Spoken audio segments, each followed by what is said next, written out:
Oh, welcome back. While polarization rotation measurements are conceptually straightforward, pretty straightforward, phase modulation measurements turn out often to be easier to do in practice because we can do those with an electro-optic modulator or an acousto-optic modulator. And what each of those does is it varies the phase of one polarization component relative to the other. And so you toggle between roughly equal amplitudes in both vertical and horizontal, but sometimes in phase, which would correspond to a phase shift of 0 degrees in linearly polarized light plus 45 or minus 45. Or a phase shift of plus or minus 90 degrees, for example, would be another extreme corresponding to right or left circularly polarized light. And any elliptical polarization in between. So the goal is here to take the conceptual framework we built up for describing how to interpret the intensity obtained as a function of the linear polarization state, and now instead describe that in terms of this phase shift delta.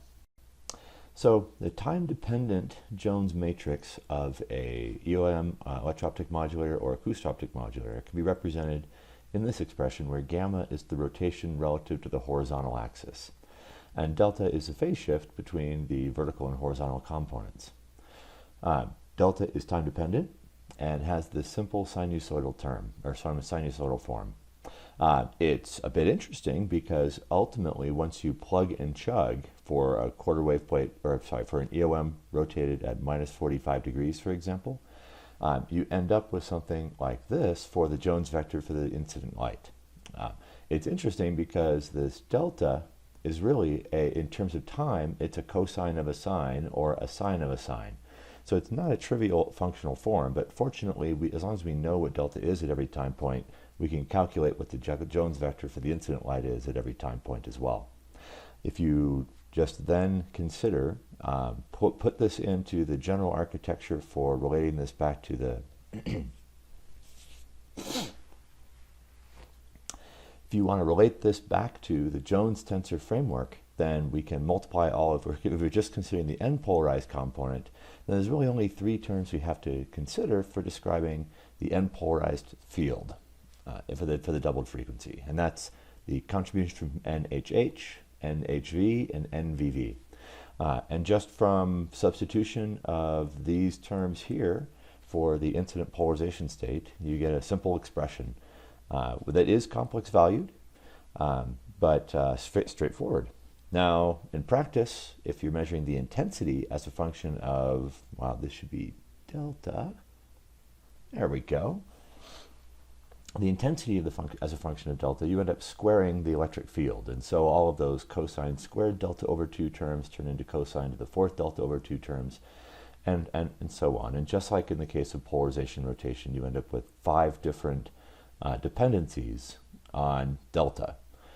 And so we can pull these out in terms of a set of 5 polynomial coefficients again and relate those back to the tensor elements. And the expressions we get are actually quite similar to those that we got through polarization rotation, except now instead of real, we have imaginary here for the B and D coefficients. And there's also some sign changes throughout a few places as well. Okay, so we can build on precisely the same architecture that we used for describing polarization rotation measurements for the incident polarization state.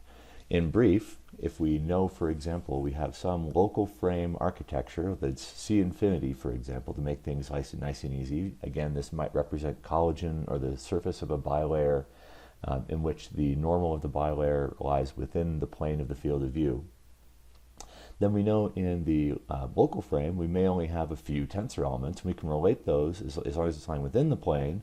This one actually doesn't even matter. It's inaccessible. And we can relate the set of 3 local frame tensor elements to the set of 6 Jones tensor elements that are experimentally accessible, taking advantage. There's only 6 because HHV equals HVH and VVH equals VHV. We can take these 6 observables and then plug those in the sense that if we know these, this is a nonlinear fit, so we're going to assume local frame tensor elements. We know the phi dependence relative to the laboratory frame for some object located within the field of view, and that gives us a set of Jones tensor elements. We can then just plug these in and we can populate a set of 5 polynomial coefficients.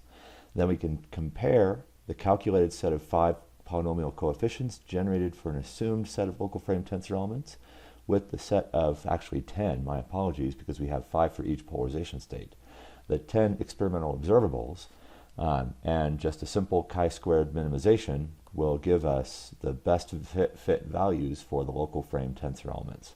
And from the uncertainty, and we can get the uncertainty from the fit by calculating the variance of the fit, the experimental variance of the fit, and then relating that back to each of the local frame tensor elements through this alpha inverse operation.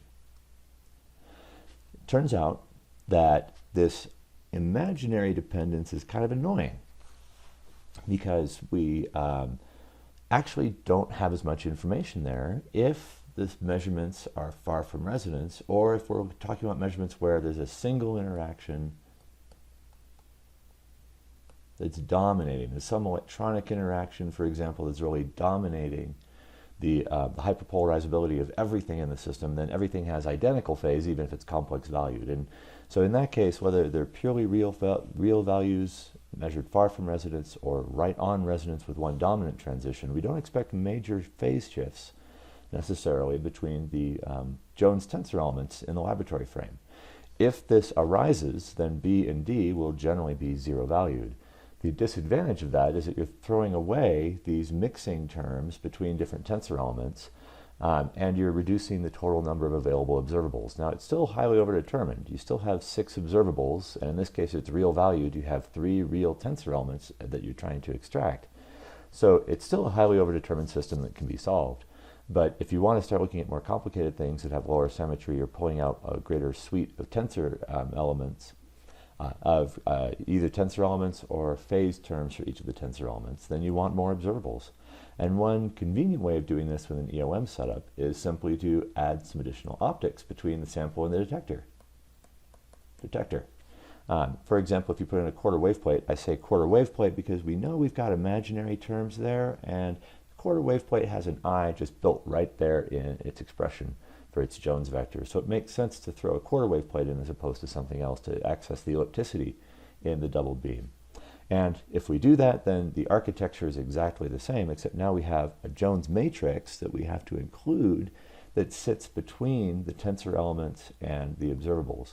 And what this will do is increase the mixing between the vertically polarized and horizontally polarized light originally generated from the detector.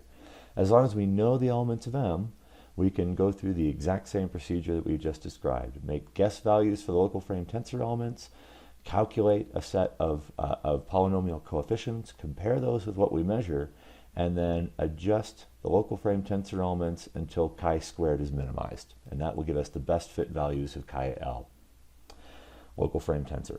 And then, of course, we can generate the uncertainties in the usual way. There you go.